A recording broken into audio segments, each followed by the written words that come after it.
우리가 예수를 믿을 때 두 가지가 있습니다. 하나는 그냥 교회 잘 출석하고 예배 잘 참석하고 목사님 설교 말씀을 잘 읽고 그걸로 끝이 나는 거예요.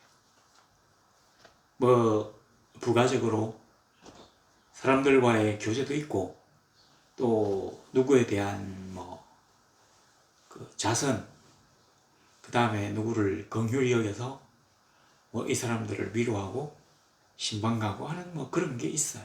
보통의 신앙생활이고, 또 하나는 어떤 종교적인 신비를 추구하는 것입니다. 사실은 이 기독교가 어떤 신비를 제하고 나면 그 신앙 영역이 많이 약화됩니다. 근데 이 땅의 수많은 사람들은 이미 하나님의 신비에 대한 어떤 이런 기대감 또는 소망하는 마음들이 많이 약해진 것 같습니다. 자, 오늘 보니까 9장 2절에 엿새 후에 예수께서 베드로와 야고보와 요한을 데리시고 따로 높은 산에 올라가셨더니 그들 앞에서 변형되사. 그래서 우리가 이 산을 변화산이라고 명명합니다. 근데 이 변화산이 어딘지는 잘 몰라요. 그래서 어떤 사람들은 여기 그 높은 산이라고 하는데 착각해가지고 다볼산이다. 근데 이 다볼산은 그렇게 높지 않아요. 근데 이게 이제 평평한 평야에 솟아있기 때문에 높은 산처럼 보이기도 합니다. 근데 이제 여기 높은 산이 있거든요. 그쪽에 그 레바논과 이스라엘 일대에 보면 그 거대한 산이 있어요. 헬몬산이라고. 해발 한 2814m쯤 되는데 겨울에는 이렇게 위에 만년설이 눈이 쫙 있어요. 당연히 여름엔 그렇지 않겠지만 그래서 그 산일 것이다. 근데 아마 성지순례 가면 다볼산을 갖다가 변화산이라고 하는 그런 그 가정 안에서 이렇게 여행을 하는데 솔직히 잘 모르겠습니다. 아마 거짓말이지 않을까. 여하튼 그래가지고 올라갔는데 변화되었어요. 자, 근데 잘 보세요. 제일 처음에 높은 산에 올라갔다고 하는 거죠. 원래 이스라엘에서 산은 굉장히 높은 산도 그렇겠지만 일반적인 입장에서 그 기도하는 장소는 아닙니다. 감람산에 올라가셨다고 했는데 이 감람산은 예루살렘보다도 약 한 80m 높이 있거든요. 그러니까 예루살렘이 해발 800m, 그리고 쭉 기드론 계곡으로 내려갔다가 다시 올라갔는데 이게 이제 감람산 정상이 880m. 그러니까 예루살렘과 비교하면 한 80m 높이 솟았는데, 그러니까 동산에 기도하러 올라가시는 이 정도예요. 대부분 기도할 때는 사막으로 가죠. 거대한 유대 광야, 아무것도 없는 곳에서 나무도 없고 물도 없고 진짜로 힘든 곳에서 하나님과 소통하기 위하여 가는 일들이 많이 있어요. 세례 요한 있잖아요. 에세네파. 이런 사람들은 사막에서 기도합니다. 우리가 이제 산기도를 간다면 이 사람들은 사막 기도를 간다고 똑같아요. 광야. 근데 주님은 그뿐만 아니라 높은 산에도 올라가셨어요. 우리 요즘 그 장마철인데 제 집 뒤에가 이름이 백운산이에요. 흰 구름이 그 산 꼭대기를 덮는다고 해서 백운산인데, 우리가 그 구름이 딱 이 산 꼭대기, 산 정상을 딱 덮는 걸 보면 뭔가 여호와의 임재가 생각나고 그 구름 속에서 어떤 신비한 일들이 생길 것 같은 느낌이 듭니다. 오늘 변화산에서 우리 주 예수께서 변화되셨어요. 어떻게 변화됐는가 하니 3절에 그 옷이 광채가 나고 세상에서 빨래하는 자가 그렇게 희게 할 수 없을 만큼 매우 희어졌더라. 하얀, 그리고 그 광채가 나는 얼굴이 반짝반짝반짝 빛이 쫙 나는 이런 어떤 모습으로 변형되었다는 얘기예요. 쉽게 말하면 동양의 어떤 그 신성같이 이 선이라고 하는 말이 산에 사는 사람이란 뜻이거든요. 그러니까 산 위에서 하얀 옷을 입고 진짜 얼굴에 빛이 쫙 이런 느낌. 그리고 이 옷이 너무 휘어가지고 사람이 빨래가 좀 그렇게 희게 될 수 없을 만큼 휘어졌대요. 근데 4절에 보세요. 엘리야가 모세와 함께 그들에게 나타나 예수와 더불어 말하거늘. 이 변화산에서 주님이 변화를 하셨어요. 그리고는 엘리야와 모세가 나타났습니다. 그러니까 엘리야와 모세가 나타나고 난 다음에 그들과 얘기하기 위해서 주님이 변화하신 게 아니라 주님이 마치 이 세상 사람이 아닌 것처럼 변형이 되니까 그 다음에 엘리야와 모세가 나타나가지고 주님과 더불어 얘기했다는 거죠. 그러니까 변형이 먼저 왔다고 하는 얘기입니다. 이게 무엇을 의미하는 거니? 우리가 어떤 영적인 존재와 같이 교류하기 위해서는 우리가 이 육신을 벗을 필요는 없지만 영적인, 그러니까 육이 된 육의 사람이 아니라 육을 가지고 있지만 영의 사람이 되어야 된다고 하는 의미입니다. 그리고 높은 산에 올라갔다고 했잖아요. 우리는 뭐 다골산이라 하지 말고 헬몬산이라 합시다. 이 헬몬산은 아마 중동에서 제일 높은가 봐요. 그래서 그 위에 눈도 쌓이고 해가지고 일반적인 사람들은 그 지역에 뭐 눈이라든지 얼음이 온다 이런 걸 생각을 못하는 것 같은데 헬몬산은 이렇게 눈이 막 덮인대요. 그러니까 굉장히 높은 산이라는 걸 생각할 수 있죠. 그리고 밑에서 보면 뭔가 신비스러울 거잖아요.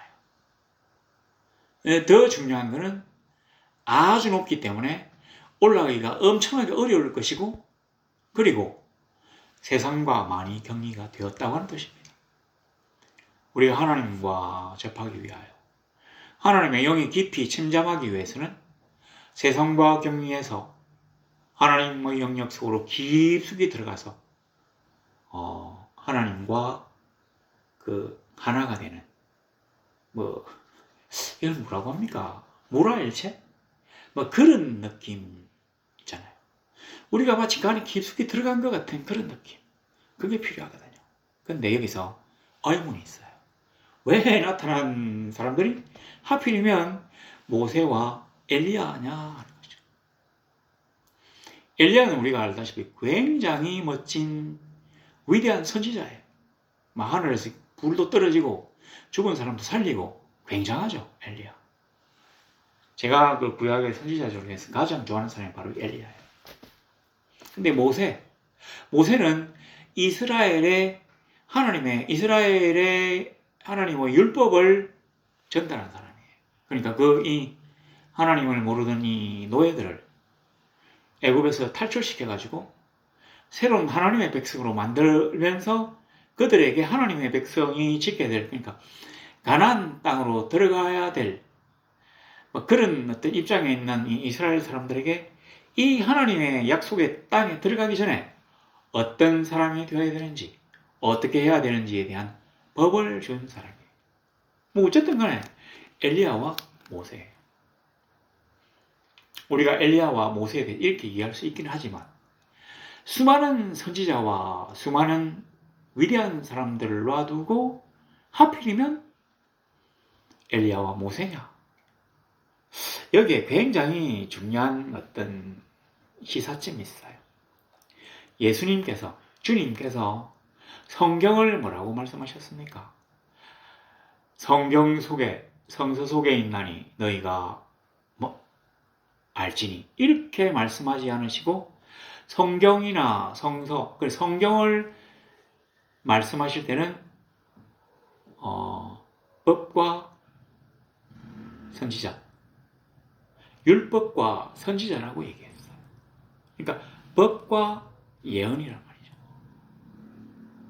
근데 그 법을 대표하는 사람이 하나님의 십계명이라고 하는 율법을 준 모세, 그리고 선지자, 이 예언하는 이 선지자 중에서 가장 대표적인 사람이 바로 이 엘리야예요.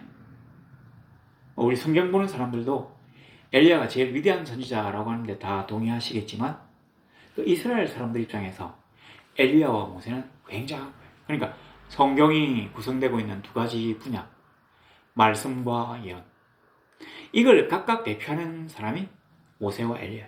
그래서 모세와 엘리야가 하늘에서부터 내려온 거예요. 근데 이 모세와 엘리야는 육신을 가진 사람이라기보다는 영적인 존재예요. 그러니까 예수님도 영적인 존재처럼 옷이 뭐 빨갛게 되고, 아니, 빨갛게 되는 게 빨래하는 제가 할 수 없을 만큼 희고 광채가 나고, 아마 주님의 얼굴도 광채가 나지 않았을까요? 그 옷이 광채가 나며 세상에서 뭐 이렇게 휘어졌더라.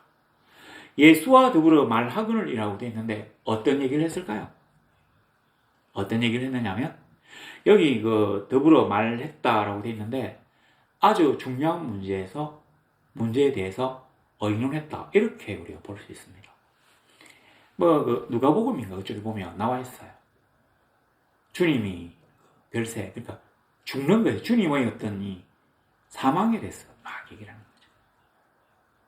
왜 그러면 주님의 사망에 대해서 얘기를 하게 되었느냐?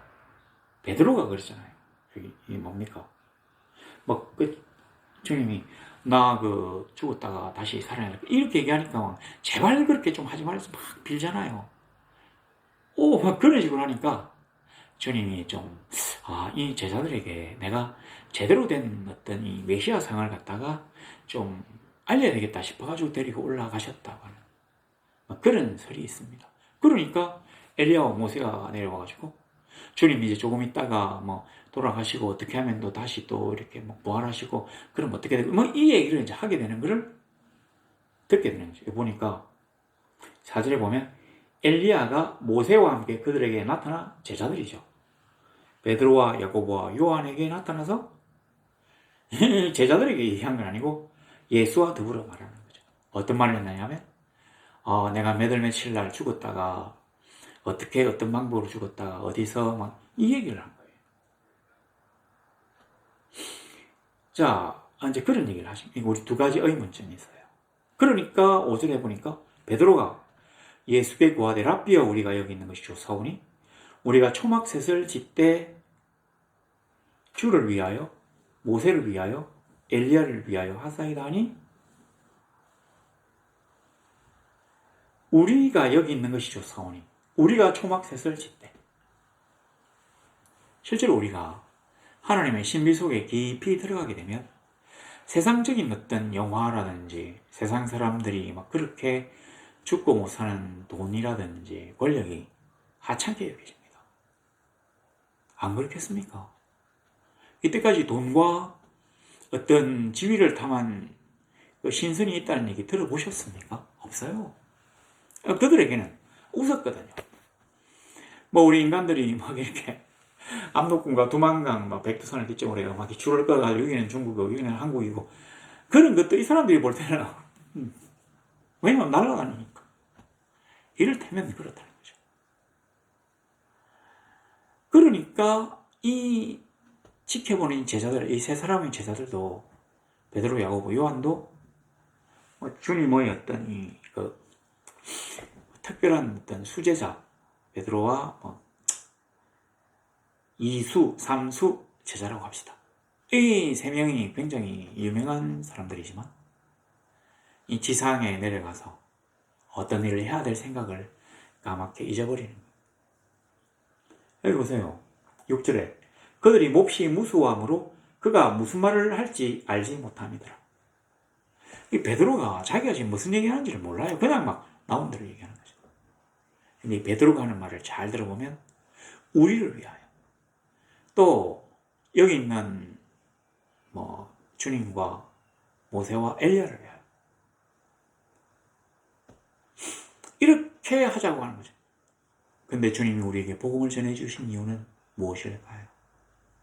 나 혼자 예수 믿고 복 받아가지고 잘 먹고 잘 사는 거? 그걸 위해서 주님이 나타나셔가지고 십자가에 못 박히셨습니까? 그렇지 않아요. 주께서는 자기의 피로 우리의 죄를 대속하시고는 대속되어서 하나님 앞에 의롭다 칭함을 받은 우리를 이용하셔서 하나님의 나라를 이 땅에서 보다 더 널리 펴기 위하셨습니다. 그걸 목적으로 오셨어요. 근데 우리는 갑자기 자다가 깨니까 정신이 없어가지고 뭔 소리 하는지도 모르고 그냥 너무 좋다 이렇게 얘기가 되는 겁니다. 실제로 얘기는 안 나와 있지만 자다가 깼어요. 나 혼자 막 기도하러 그 엄청 높은 산이니까 한번 올라가 피곤했던가 봐요. 꾸벅꾸벅 졸다가, 그러니까 뭐 주님과 모세와 엘리야가 막 얘기하고 있으니까 그 듣다가 꾸벅꾸벅 졸다가 갑자기 문을 벌쩍 깨가지고는 그 얘기를 하는 거예요. 자, 그런데 뭐 이는 내 사랑하는 아들이니 너희는 그의 말을 들으라 하는지라 문득 둘러보니 그 얘기를 듣고는 사람들이 이제 놀라고 두렵고 떨려가지고 정신이 번쩍 들었겠죠. 주변을 돌아보니까 아무도 없어요. 예수와 자기들 뿐이었더라. 우리 하나님의 신비를 구하는 거, 막 기적의 역사가 일어나고 막 손을 얹으면 병자들이 낫고 귀신이 쫓겨가고 한 번 외칠 때 사람들이 마음이 통해 자복해서 회개하고 막 난리를 치는 이런 일들은 우리를 위하여 하나님이 주신 게 아닙니다. 하나님의 나라를 제대로 만들어내기 위하여 주께서 우리에게 주신 것이에요. 뭐 목사든 평신도든 가리지 않고 하나님이 우리를 위하여 역사하신 것은 우리가 그 하나님의 능력을 힘입어 가지고 이 땅에서 하나님의 의와 하나님의 나라를 확장시키고 드러내라고 하신 것이에요. 그래서 우리가 뭐 그런 것들을 기억하면서 신앙생활하면 참 좋겠다는 생각이 들어요. 막 그냥 나만을 바라보고 나만을 위하여 기도하고 내가 어쩌고 그런 거를 좀 넘어서서 나와 내가 살고 있는 내가 발을 누리고 있는 이 사회를 갖다가 뭔가 더 나은 세상 하나님의 나라로 만드는 그런 목적도 함께 품고 기도하면 참 좋겠다 이렇게 생각합니다. 그런 하나님의 성도들이 되시기를 우리 주 예수 그리스도 이름으로 간절히 소망합니다.